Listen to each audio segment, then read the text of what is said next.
We've obviously been focusing very intensely on Hurricane Florence. We're going to continue our coverage in just a moment, but we do have to cover something the president tweeted out earlier today, which shows at least where some of his thoughts and attention is today. In addition to saying that FEMA is prepared for the storm, the president is defending his administration's response to the hurricanes in Puerto Rico. He's doing it, though, by denying facts. He's making up facts and, quite frankly, offending an awful lot of people who have lost loved ones in Puerto Rico. The president earlier today tweeted out 3,000 people did not die in the two hurricanes that hit Puerto Rico. When I left the island after the storm had hit, they had anywhere from 6 to 18 deaths. As time went by, it did not go up by much. Then, a long time later, they started to report really large numbers like 3,000. This was done by the Democrats in order to make me look as bad as possible when I was successfully raising billions of dollars to help rebuild Puerto Rico. If a person died for any reason, like old age, just add them onto the list. Bad politics. I love Puerto Rico. I'm not even sure where to begin with this. We should point out this 3,000 number, the government of Puerto Rico paid a lot of money and for GW University to spend months studying the death tolls, and they came up with this 3,000 number. Also, a Harvard University study in conjunction with other universities in Puerto Rico did a study that also showed similar numbers. CNN's own reporting, interviewing funeral directors, also showed thousands of deaths. So, in fact, the government of Puerto Rico and the government of the U.S. has been downplaying the death toll for much of this past year, saying the official death toll was 64. It's only now that this study has been completed that the government of Puerto Rico has gotten behind these numbers, as has the federal government. The president is now denying the truth. He's just making this up, saying 3,000 people did not die.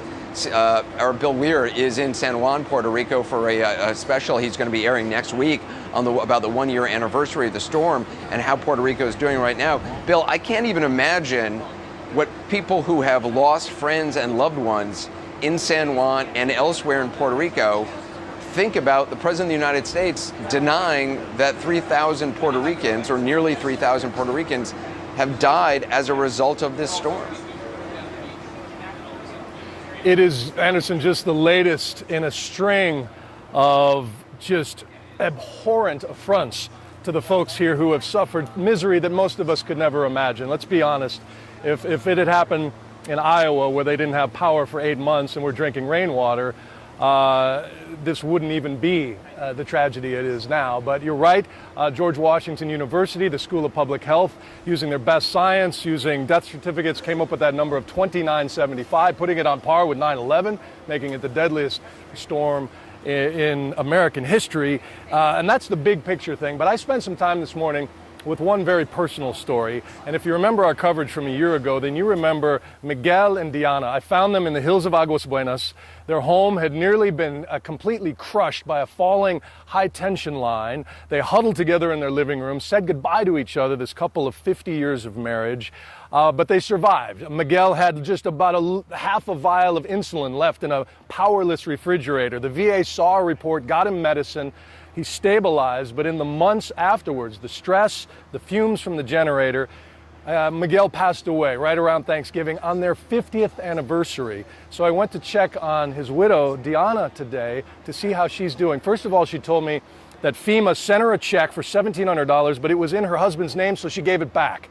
They offered to pay her, reimburse her for the funeral, and she denied it. There's no profit motive here. She's most emotional about the fact that the VA gave her husband of 50 years a military honor at his funeral. They gave her the flag. She teared up when she talked about that, because ultimately that's all she wanted, was the respect deserved to a Vietnam veteran. And then when I read her President Trump's tweet today, she said, how could he say something like that? How could he doubt that so many people died? It's there. Everyone knows it. He has no respect for people's emotions.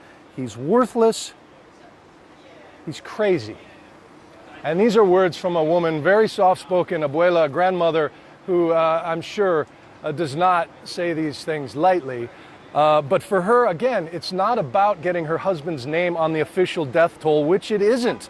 Miguel, you could argue, should be on that list. It should be 2976 if we include him, but that doesn't matter to her. All she wants is a little bit of compassion, a little bit of empathy, a little bit of respect for a Vietnam veteran. Anderson?